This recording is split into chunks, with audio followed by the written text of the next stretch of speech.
बिस्मिल्लाहिर्रहमानिर्रहीम। अस्सलाम वालेकुम। कैसे हैं आप सब। मैं आज बना रही हूँ एप्पल का मुरब्बा। तो इसके लिए हैं मैंने 1 किलो एप्पल लिए हैं मैंने मीडियम साइज़ के, और ये जूस वाले एप्पल लिए हैं। मुरब्बे के लिए हमेशा जूस वाले एप्पल ही इस्तेमाल होते हैं, नरम और खस्ता वाले नहीं होते। तो मैं इनका छिलका उतार लूँगी। मैं इस कटर की मदद से इसका छिलका उतार रही हूँ। आप जिस चीज़ से आपको आसान लगे आप एप्पल छील सकते हैं। और मैं इनको छील के डालूँगी एक बाउल में मैंने पानी भर के रखा हुआ है। तो इसमें सारे एप्पल छील के डाल लूँगी। अगर आप पानी में एप्पल नहीं रखोगे छील के तो एप्पल काले हो सकते हैं और इनका रंग अच्छा नहीं दिखेगा। तो एप्पल मैंने सारे छील लिए हैं। अब मैं लिया है एक बर्तन में मैंने पानी भर लिया है। पानी लिया मैंने तकरीबन 1.5 लीटर। पानी आप उतना लें जितने में एप्पल भीग जाएं। तो मैं पानी के पकने का इंतज़ार कर रही हूँ। जैसे ही पानी पकना शुरू हो, बबल आना शुरू हो पानी में, तो उसमें आप एप्पल डाल दें। तो मेरा पानी पकना शुरू हो गया है। पानी में मैं डाल रही हूँ एप्पल। सारे एप्पल मैंने इस पकते हुए पानी में डाल देने हैं। तो सारे एप्पल मैंने पानी में डाल दिए हैं और इसको कर दूंगी कवर मैं 10 से 12 मिनट तक।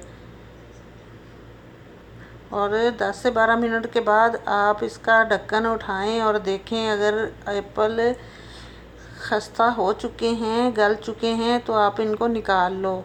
और बहुत ज़्यादा भी नहीं गलाने। मेरे एप्पल रेडी हैं, मैं इस बाउल में निकाल रही हूँ। बहुत ज़्यादा गला लोगे तो मुरब्बा ख़राब हो सकता है।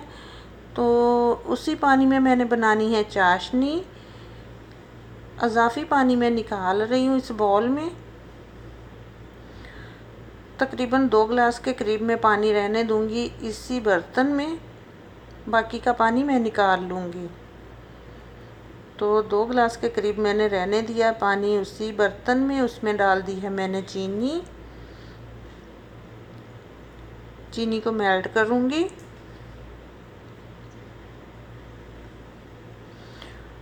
और इसके पकने का इंतज़ार करूँगी। जैसे ही चाशनी पकना शुरू हो उसमें मैं डाल दूँगी छोटी इलायचियाँ। तो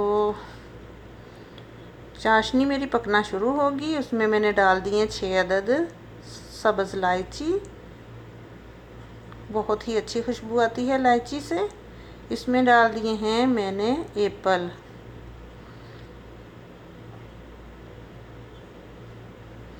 पकती हुई चाशनी में मैंने सारे एप्पल डाल दिए हैं और इसको मैं पकाऊंगी 10 से 12 मिनट तक, या 15 मिनट तक पका लें आप। नहीं तो 12 मिनट में ही बहुत अच्छे से मुरब्बा तैयार हो जाएगा। और चाशनी आपने उतनी पकानी है जब तक इसकी तार बनना शुरू ना हो। तार जैसे ही शहद की तरह, ये देखिए तार बनना शुरू, शहद की तरह गाढ़ा कर लेना है इसको।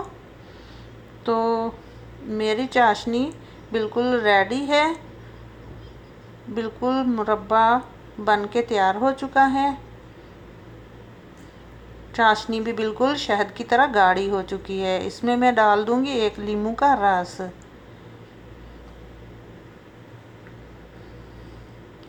तो ठंडा होने के लिए रख देती हूँ। इसके बाद मैं एक बाउल में निकाल लूँगी। तो मुरब्बा मेरा बनके तैयार है। आप भी ज़रूर ट्राई कीजिए, मेरी रेसिपी को फॉलो कीजिए, मेरे चैनल को सब्सक्राइब कीजिए, लाइक कीजिए, शेयर कीजिए। देखिए किस तरह से बहुत ही प्यारी शेप आई हुई है, बहुत ही प्यारा लग रहा है सेब का मुरब्बा। आप भी ज़रूर ट्राई कीजिए और अपनी दुआओं में याद रखिए। खुश रहिए, आबाद रहिए और मुझे कमेंट्स में ज़रूर बताइएगा कि